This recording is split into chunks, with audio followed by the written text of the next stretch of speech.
If you're in the market for some noise-canceling headphones but don't want to drop the big bucks for the Bose QC35 or the Sony 1000X, the JBL Everest Elite 750 NC and the Sony XB950N1 are some good options. But which is better, the JBL Everest Elite 750 NC or the Sony XB950N1?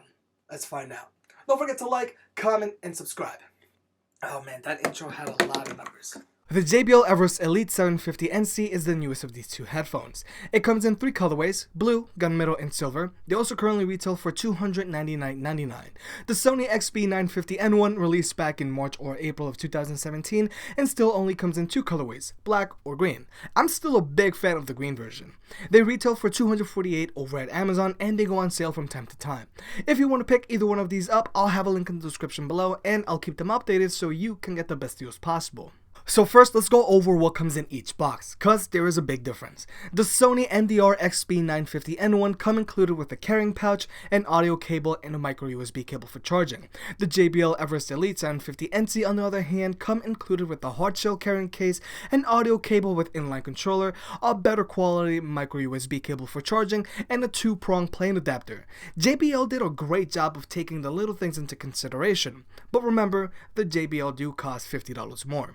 Style and comfort points, they go to the JBL Everest Elite. I have no problem with the design of the Sony XB950N1, but they are so big you can see them in your peripheral vision when you put them on. And some people have said they are not fans of the circular ear cups. The JBL Everest Elite 750 NC, on the other hand, are much more low profile, and the larger ear cups do a better job of encasing your ears, unlike the ear cups on the Sony, which still rest on your earlobes and top of your ear. Don't get me wrong. The Sony XB950N1 are still comfortable to wear, but I'm just being hypercritical. Objectively, the JBL Everest Elite 750 NC are more comfortable than the Sony XB950N1. When it comes to controls, the Sony XB950N1 are much easier to use than the JBL Everest Elite. There's a dedicated playback control rocker and a dedicated volume rocker on the Sony, and it's much easier to tell which button you're pressing just by touch, unlike the JBL where you never know which button you're really pressing, and controlling your music playback is way harder than it needs to be. Concerning noise cancellation, both of these headphones perform well, but the JBL Everest Elite 750 NC does a better job of isolating you from the outside world.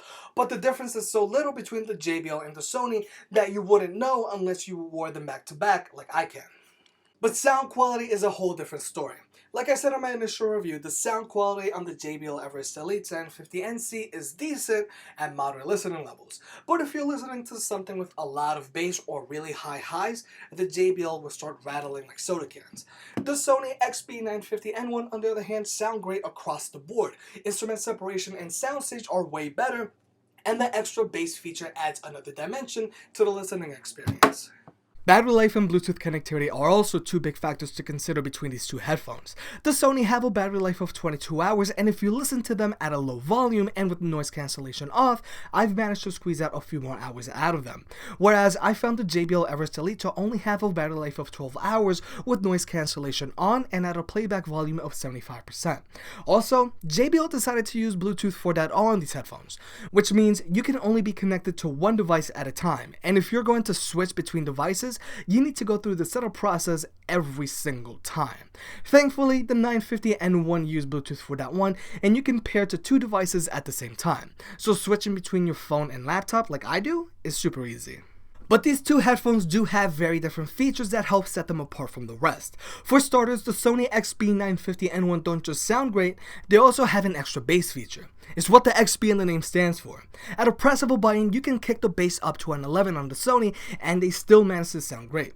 Like I said in my initial review of the 950N1, having the extra bass feature on while watching an action movie adds another dimension when explosions happen on screen. The Sony XB950N1 are made specifically for bass heads. The JBL Everest Elite 750 NC, on the other hand, let you control your noise cancellation setting straight from the headphones or the app. The JBL let you set an awareness level, so if you're walking in the city and still want to be able to hear some of your surroundings for safety reasons, you can set them to ambient awareness high. If you want to be in your own little world and don't want to hear anything, you can set them to ambient awareness low.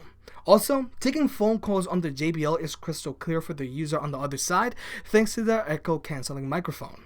And here are a few minor things I want to point out between these two headphones. First, JBL's app for their headphones is very well built, responsive, intuitive, and useful.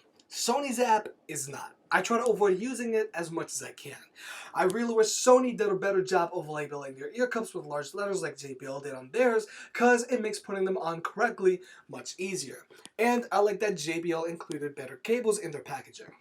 So to wrap things up, the Sony XB950N1 have been and still are my go-to wireless headphones. They sound spectacular, the noise cancellation is good, they have a killer battery life, and they're $50 cheaper. It's hard to recommend or switch to the JBL Everest Elite 750 NC since they don't perform well when the bass gets really low or the highs get really high. The short battery life is a bummer, and controlling my music playback on the JBL is mostly infuriating. And I'm still amazed JBL decided to use Bluetooth 4.0 on a pair of $300 wireless headphones in 2017. But being able to control your noise cancellation is a really cool feature. I wouldn't be surprised if other companies adopt the feature in the future.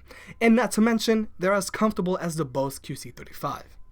Hey, if you enjoyed the video, please like and subscribe. It helps out more than you realize. For more product reviews and deal alerts, check out jimcaddy.net.